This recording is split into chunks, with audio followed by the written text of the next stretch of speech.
Why hello, it's your host Eds once again, and today we'll be talking about the villager with the most seniority in my village, Ruby. This little rabbit has been in my village since, even longer than my favorite villager, O'Hare.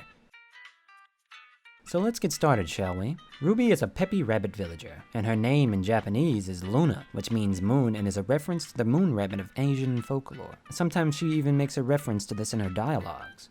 Ruby is an albino rabbit, and the tips of her limbs and ears fade very slightly to a light pink. I can see it, it's definitely there. It's barely there, but it's definitely there. I suppose this would mean that she has less fur in those areas, or just her fur turns a light pink. She has big red eyes, referring back to that albinism I stated previously.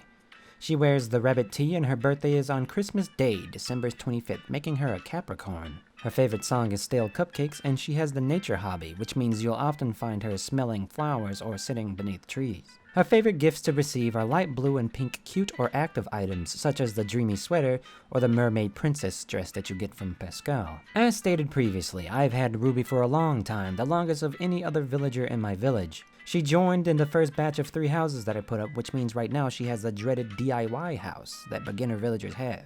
Otherwise, she would have this cool moon landing looking house, which I'm just a little bit salty about. I didn't go out and villager hunt for Ruby because I put all of my homes down at the same time and she moved right in. I didn't know that I could just put them down one at a time and use tickets to find my own villagers. I feel like O'Hare overshadowed her a bit during her stay, but she's the oldest villager and making this video has given me a bit more of an appreciation for her. Time for the final rating on Ruby. At first, she was kind of just there.